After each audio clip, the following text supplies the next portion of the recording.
les filles que tu grêles là, juste quand tu les envoies même à la maison, ta femme fait à manger, elle mange, elle rigole avec ta femme. Pourtant, tu sais que ce sont tes guises là. Comment tu peux être marié, tu vas aller faire jusqu'à 3 enfants dehors. Mariage, c'est devenu maintenant une qu'il faut prendre tous les jours pour ce gars. C'est quoi? Bonjour à tous, bienvenue sur ma chaîne. Alors regardez cette vidéo jusqu'à la fin afin de laisser votre avis en commentaire. Surtout n'oubliez pas de liker la vidéo et de la partager à plusieurs personnes. Donc je vous laisse regarder juste après le générique. Je suis une jeune fille de 28 ans. Je me suis mariée depuis que j'avais mes 20 ans. Mais le problème, c'est où, ma coach, depuis que je me suis mariée, mon mari a fait 3 enfants dehors. Mais tellement que je n'avais rien, il m'a amené directement de l'Afrique au Canada. Oui. Je n'avais rien du tout. J'ai pris mon cœur, j'ai serré mon cœur. J'ai étudié, tellement que j'étais à 100% en charge. Lui me prenait à 100% en charge. Il m'a fait étudier. On a 2 enfants. On a fait les affaires et tout. On est arrivé maintenant à un point où j'ai tout le contrôle dans les affaires. J'ai étudié, j'ai fini, j'ai un bon travail. Mais là, maintenant, j'ai arrangé les papiers de divorce. Comment? Il m'a dit qu'il est parti en mission de service, mais j'ai appris après qu'il était parti avec une autre femme en mission de service, bon, en vacances, c'est ce que je peux dire. Derrière lui, j'allais divorcer depuis longtemps, mais je n'avais rien. Et je viens d'une famille poivre. Quand je vous dis poivre.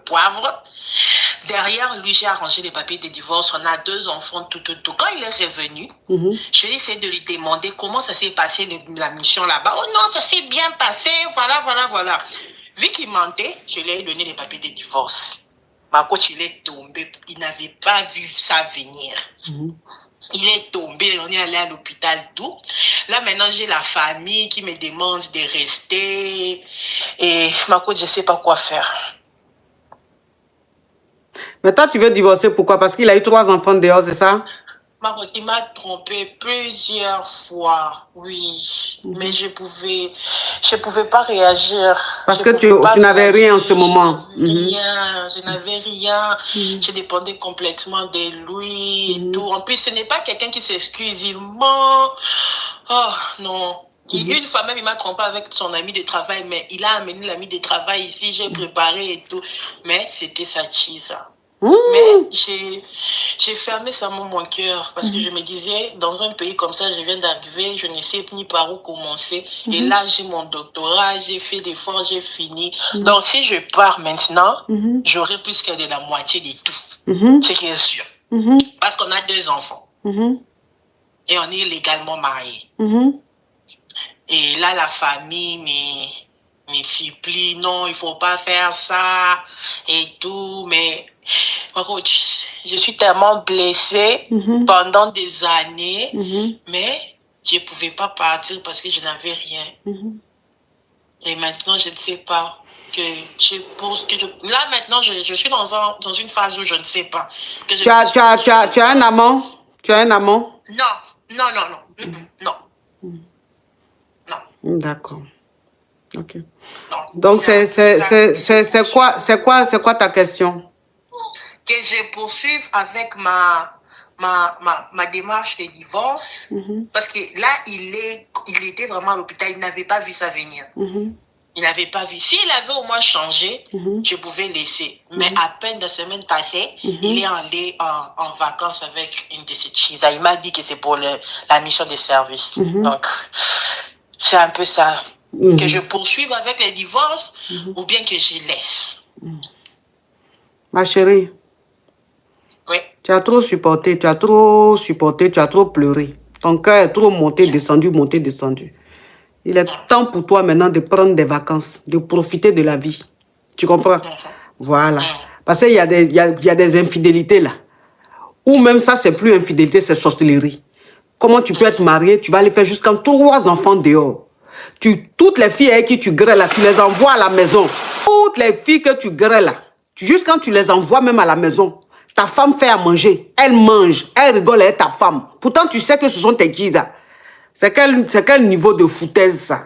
C'est quel niveau de foutaise ça, ma chérie? Tu as supporté parce que au moment où tu subissais tout ça là, si tu partais, tes enfants allaient avoir faim. Toi-même, tu allais avoir faim. Tu dépendais de lui financièrement et sur tous les plans. Voilà comment tu as patienté. Tu allais à l'école, tu as eu tes diplômes. Aujourd'hui, tu travailles. Tu es une femme très intelligente. Tu es une femme très patiente. Quand on dit patience, là, tu connais. Tu es très intelligente. Maintenant, tu as fini de faire ta formation, tout. Tu as eu ton diplôme. Maintenant, tu as ton travail, là. Jusque pas plus tard que la semaine dernière, il allait en voyage avec une de ses kisas. Pourtant, il t'a dit qu'il partait en mission. Il a fait une semaine avec elle là-bas. Et il est rentré. C'est quoi? Donc toi, toute ta vie, tu as subi foutaise d'un homme comme ça? Jamais. Divorce que tu as commencé là, il faut aller jusqu'au bout. Tu es dans tes droits. C'est que tu es en train de faire, on appelle ça de la légitime défense. C'est que tu es en train de faire, on appelle ça sauver son âme.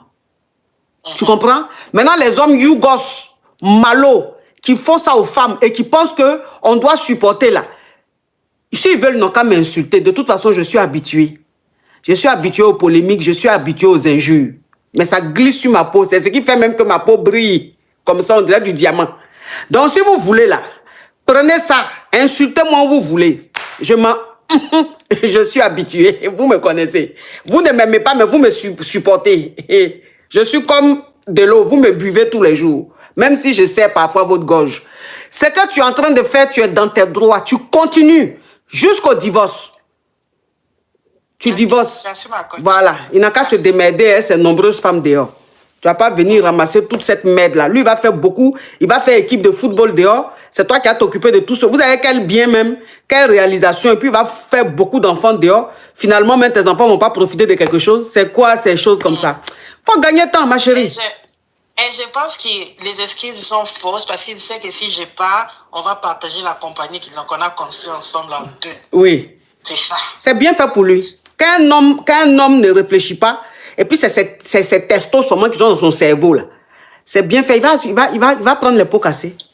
S'il pensait à son avenir, il pensait à tous ses investissements, il pensait à tout là. Il y a des choses qu'il n'allait pas faire.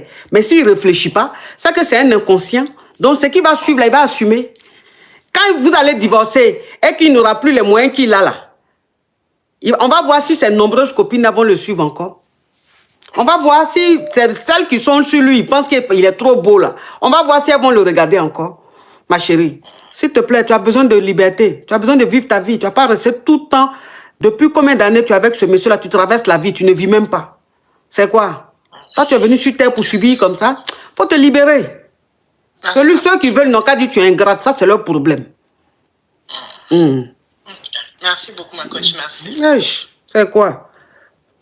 Mariage, c'est devenu maintenant poison qu'il faut prendre tous les jours pour ce gars. C'est quoi?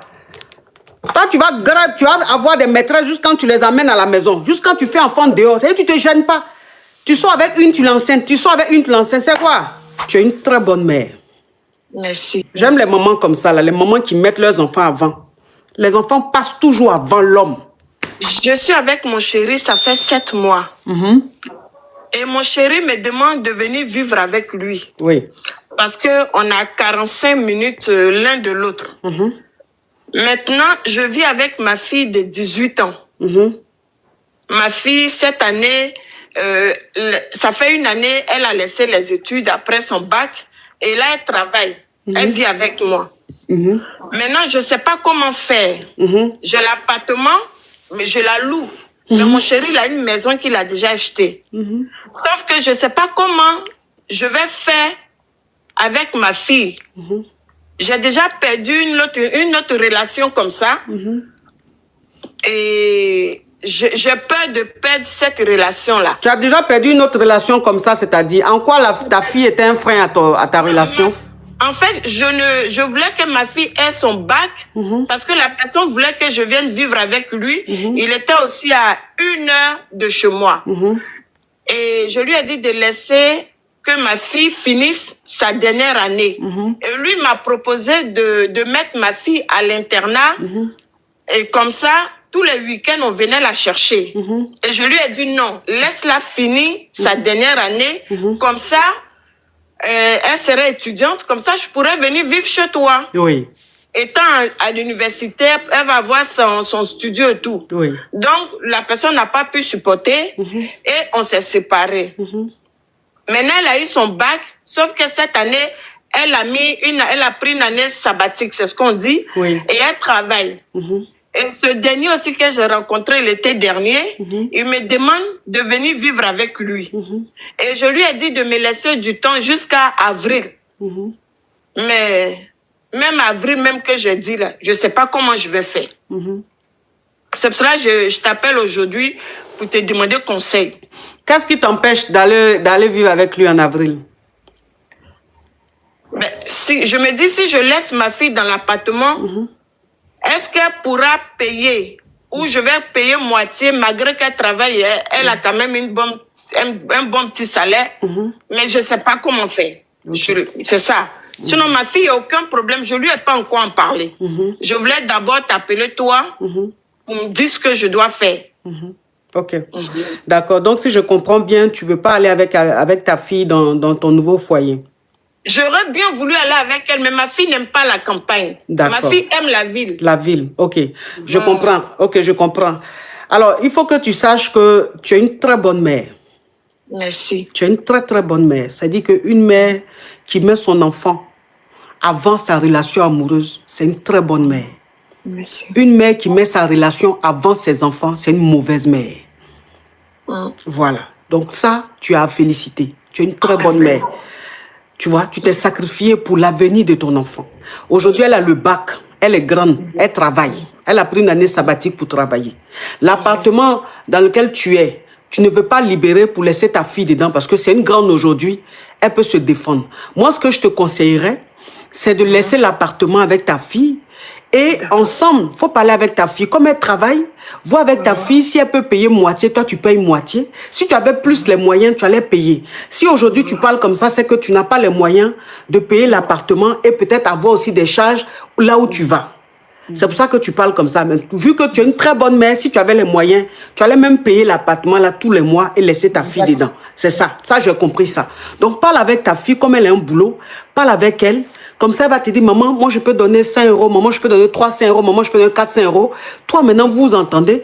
Et tu ne libères pas ton appartement. Parce que celui qui est chez qui tu t'en vas là, tu ne sais pas comment ça peut se passer. Je vous souhaite le bonheur. Mais on ne sait jamais.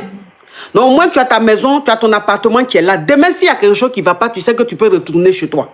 Mais si tu libères l'appartement, que tu vas, que ça ne se passe pas bien, tu vas recommencer tout à zéro.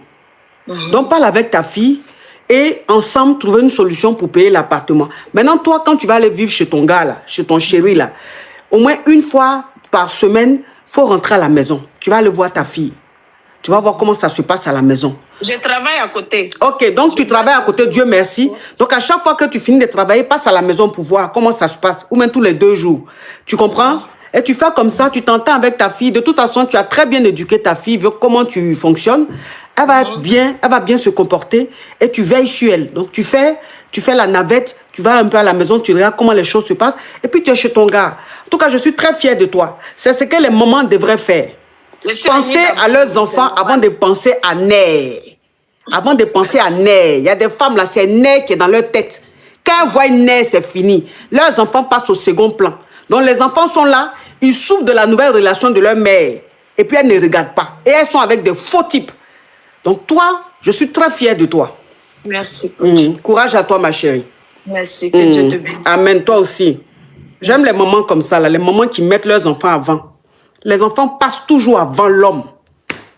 Un homme qui va rentrer dans ta vie, lui, c'est un bangala, il y a quoi au bout? Et puis tu as oublié tes enfants, et puis c'est lui qui va passer avant. Pourquoi? Pourquoi?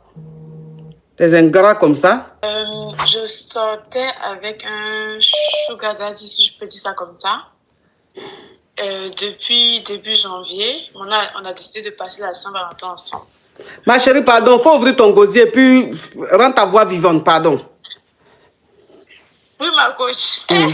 Faut speeder, c'est trop lent, pardon. Ok, on s'est croisés à Paris là, pour faire la Saint-Valentin. Maintenant, il a pris un Airbnb. Donc, on était là-bas et puis après, il est parti. Donc, il m'a laissé passer, il était avec sa femme.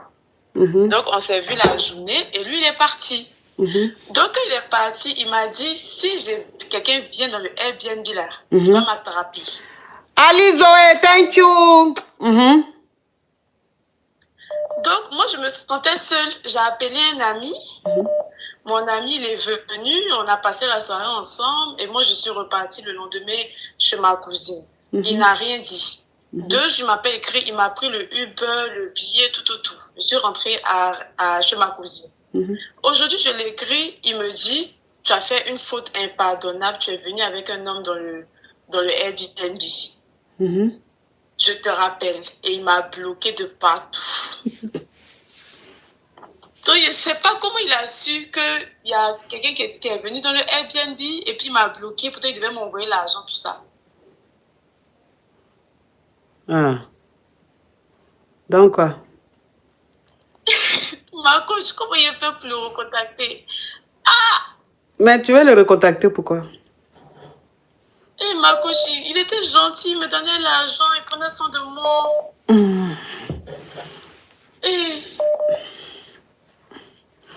C'est pas grave, ça va te servir de leçon dans ta relation future. Non mais franchement, toi tu t'en vas gérer un way. Le gars te met dans le Airbnb. Il s'en va. Faut enlever le haut-parleur, sinon je vais te bloquer. Il s'en va. Faut enlever le haut-parleur, parce qu'apparemment tu es très têtu, tu n'écoutes pas. Parce que tu sais qu'il faut enlever le haut-parleur, écouter, mais quand même tu mets. J'ai enlevé. Ah, tu as enlevé. Toi, tu sais pas, tu connais pas les instructions? Je ne connais pas de mon coach. Ah, les petites filles têtues là. Toi, tu t'en vas voir un gars. Le gars, il t'a pris Airbnb, vous êtes restés ensemble. Après, il allait voir sa femme. Parce que tu es seul, tu appelles un autre mouvement qui vient. Et tu restes le mouvement, tu dis un ami. Tu restes le mouvement. Toi, tu sais pas que l'homme marié, le Airbnb qu'il a pris là, c'est un endroit, il est habitué là-bas. C'est un habitué. C'est un habitué du coin. Donc, ça veut dire que quand il envoie les petites là, après, on lui fait le compte rendu. Ben oui, toi, tu sais pas ça. Où il t'a emmené là? Parce que les hommes mariés qui sont là, ils sont très prudents. Les hommes mariés sont très prudents. C'est-à-dire que l'homme marié, je parle des vrais hommes mariés, hein, et qui se respectent, qui respectent leur image là. Ils vont pas aller dans n'importe quel endroit. C'est-à-dire ils ont un endroit, ils checkent, ils voient que l'endroit est bien, c'est discret, très bien, et c'est l'endroit qui devient son endroit. Donc quand il est avec un mouvement, c'est là-bas il va avec. On le connaît là-bas, on sait comment ça fonctionne. Et c'est ce qu'il a fait. L'endroit où il t'a emmené, c'est un habitué, il connaît l'endroit. Donc quand il est parti, toi tu pensais que c'était un endroit où il n'allait pas avoir dessus, tu pouvais faire ce que tu voulais. On lui a fait le compte rendu. Et donc on lui a fait le compte rendu, il a vu que tu n'es pas une bonne petite. Il a vu que tu n'es pas une... le Airbnb, je lui ai envoyé. Donc je ne comprends pas comment il a su. Faut laisser ça. Faut laisser ça. Tu penses que c'est toi qui as choisi, mais s'il a validé là, c'est parce qu'il connaît l'endroit. Non, homme marié va pas n'importe où. C'est pas une petite qui a dit, tu vas choisir un endroit et puis l'homme marié va la suivre. S'il t'a dit de choisir là, c'est parce qu'il t'a donné au moins 3 choix ou 4 choix. Donc les 3-4 choix qu'il t'a donné là, il maîtrise les 3-4 choix. C'est-à-dire c'est les 3-4 choix sûrs. Donc il sait que parmi les 3-4 choix là, si tu choisis un, c'est quelque chose de bon, de correct. Et il a ces hommes là-bas. Il a des gens là-bas qui lui font le compte rendu. Parce qu'il sait que quand il vient là, il finit de gérer là, il doit retourner dans son foyer. Et après, il faut qu'on lui fasse le compte rendu de comment la petite s'est comportée jusqu'au lendemain avant de partir. C'est ça. Donc le gars, maintenant, voilà, on lui a dit que la petite que tu as envoyée là n'est pas sérieuse. Quand tu es parti là, il y a un autre gars qui est venu, elle a passé toute la soirée avec le gars. Donc c'est normal qu'il te bloque. Il n'a pas eu bon comportement. Quand il devait te donner jeton. Ah, c'est les choses comme ça on fait. Ça me fait mal. Oui, mais ça te fait mal. Il faut laisser. La prochaine fois, tu vas apprendre. On dit souvent ce qui nous arrive là, ça nous enseigne. Ça va t'enseigner. Tu as compris? Tu boues, on dirait une cocotte minute, toi la petite fille là. Tu boues. De toute façon, tu es jolie sur ton profil là. C'est comme ça, tu boues. Si vous voyez comment elle est jolie, la petite fille là. Elle est belle comme ça, on dirait poupée. Il est venu. Il a fait vite, même pas 10 minutes. Et puis il est parti. Il est parti. Il stressait comme ça. Et ma femme m'appelle. Il dit, moi c'est maintenant il y a envie. Hein. Ah, c'est pour ça que tu allais chercher maintenant. Tu allais chercher Gimi Danger pour venir terminer ce que Boiri a commencé. Voilà ça maintenant, Boiri t'a fermé. Dis à Gimi Danger de venir continuer ta vie. Gimi Danger aussi est poivre. Il n'a rien. Ah, Jimmy Danger est poivre. Lui, il sait grain, mais il est poivre. Voilà, maintenant, Boiri t'a dit, je veux plus de toi. Il m'avait donné mes 700 € le jour de la Saint-Valentin, plus quelques cadeaux, tout ça. Ah. Voilà, tu as fait venir Jimmy Danger. Boiri maintenant dit que tu n'es pas sérieuse. Faut appeler Jimmy Danger maintenant. Tu as vu que Jimmy Danger, il sait grain, mais il n'a rien. Attends, c'est Boiri là qui peut faire quelque chose dans ta vie. Au revoir, ma petite, je ne peux rien faire. Ça l'est retombé. Au revoir. Si vous voyez la petite fille là même, tu sens même que c'est une petite fille même qui aime le greli. Tu sens ça. De toute façon, elle est assise là même. Là. Oui, ça se voit, ma petite. Ça se voit. Ça se voit. Faut regretter, c'est pas grave, ça va passer. Tu es jolie, tu vas trouver un autre. Hein? Tu es très belle en tout cas. Elle est jolie. C'est les filles qui sont jolies, mais qui n'ont rien dans la tête là. C'est elle. Elle est belle comme ça, mais comment tu peux être Boiri? Boiri te dit, reste là, je mets chez ma femme, j'arrive. Hein. Tu t'en vas dire à Jimmy Danger, viens. Comme Boiri a fait Wano rapide là. Toi maintenant, viens tronçonner mon âme. Jimmy Danger aussi, il est sans personnalité. Lui où on l'appelle, il va. Parce qu'il sait que dans les 700 E que Boiri t'a donné là, il peut avoir au moins 100 E dedans. Maman coach, le jour tu es à Abidjan, faut réserver mon numéro 1 et t'inviter à la Sikoji quoi. Sikoji, on va se limer là-bas. On va se limer. La coach, hey coach, hey. Maman coach, je t'aime trop. La dernière fois, mon gars Yougos là, madame là du marché, il a pris ça pour aller payer tapoteur. Parce que tapoter là, ma main me fait mal. Donc il a payé tapoteur. Hey, dans ça là, ça chauffe. C'est modèle coach. Donc quand tu as été à Abidjan, on va aller manger un peu. Si Koji, tu vas se payer là. On va se limer là-bas. Les 6-6 quoi.